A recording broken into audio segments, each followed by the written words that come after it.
juga kamu. Iya, sorry ya, telat. Udah aku siapin nih bahan-bahan buat bikin layangan. Mana? Nih. Ini kamu potong ya jadi 4 bagian nih. Yang dua 42 cm, yang dua lagi menjadi 48 cm. Oke.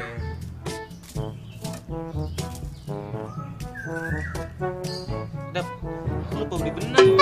Lah kok bisa lupa? Ya udah, sono beli dah. Beli. Tapi kira-kira berapa sentimeter yang Udah, diperluin ya? beli aja sono. Banyak pasti.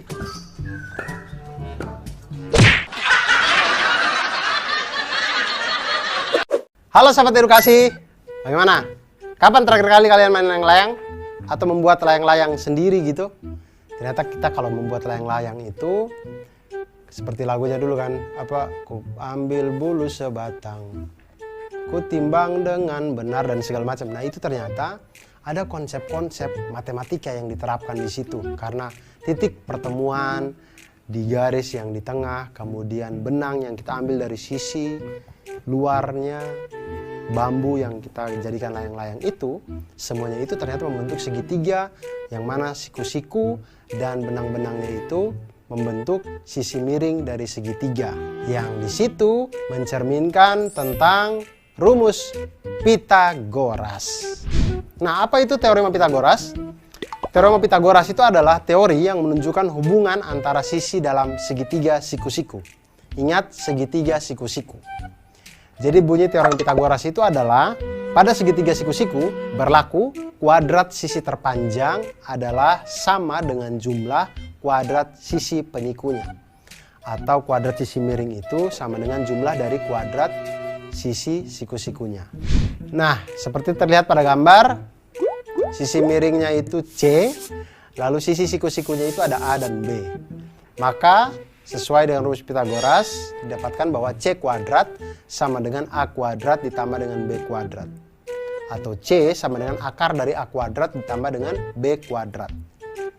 Hal yang sama bisa kita lakukan dengan yang lain, jadinya dengan hubungan itu kita bisa lihat bahwa A kuadrat sama dengan C kuadrat dikurangi dengan B kuadrat, atau A sama dengan akar dari C kuadrat dikurangi dengan B kuadrat.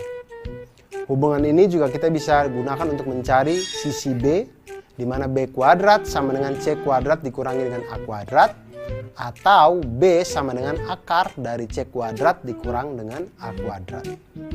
Nah, dengan menggunakan teorema Pitagoras kita dapat menentukan panjang sebuah sisi pada segitiga siku-siku jika panjang dua sisi yang lainnya diketahui, atau kita bisa menentukan panjang sisi yang lain ketika dua panjang sisi yang lainnya diketahui.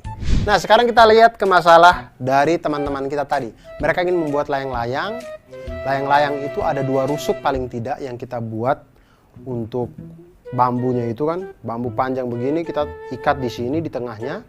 Sekarang benang-benangnya ini yang mengelilinginya ini ditanya, kalau bambu yang panjangnya 48 cm menjadi dua bagian sama panjang, sedangkan bambu berukuran 42 cm terbagi menjadi 10 cm dan 32 cm. Pertanyaannya adalah, berapa banyak benang yang dibutuhkan untuk membuat layang-layang tersebut? Maka seperti yang sudah-sudah, kita kumpulkan dulu yang kita ketahui.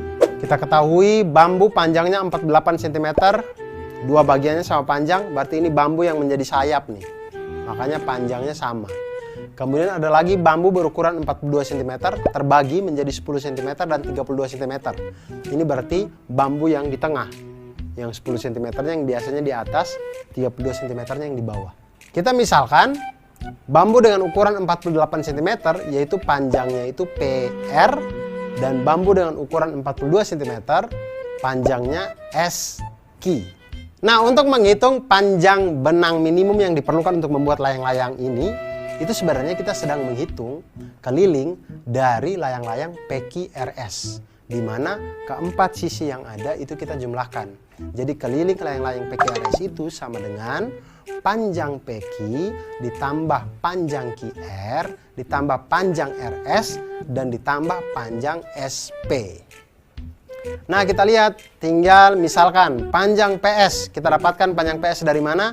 Dengan teorema Pitagoras, di mana PS itu adalah hipotenusanya atau sisi miringnya. Kemudian sisi siku-sikunya itu adalah PT dan TS. Maka kita masukkan PS kuadrat sama dengan PT kuadrat ditambah dengan TS kuadrat. Sama dengan 24 kuadrat tambah 10 kuadrat. Sehingga diperolehlah PS sama dengan 26 cm. Kemudian PQ. PQ itu sisi miring dengan sisi siku-sikunya 24 atau PT dengan TQ. Kita lihat PQ kuadrat sama dengan PT kuadrat ditambah dengan TQ kuadrat sama dengan 24 kuadrat ditambah dengan 32 kuadrat. Sehingga diperoleh PQ sama dengan 40 cm. Maka keliling layang-layang PQRS itu sama dengan 2 kali 26 cm ditambah dengan 40 cm. Sama dengan 132 cm. Jadi banyaknya atau panjang minimum benang yang kita butuhkan untuk membuat layang-layang PQRS adalah 132 cm. Nah sahabat edukasi, itu tadi pengawalan tentang Pitagoras. Ternyata dari Pitagoras kita bisa menghitung atau kita bisa mengetahui hubungan antar sisi-sisi di dalam sebuah segitiga siku-siku. Dari Pitagoras juga kita akan belajar tentang banyak hal. Dan dengan ilmu matematika kita menjadi insan yang lebih baik dan insan yang mantul. Manfaat betul.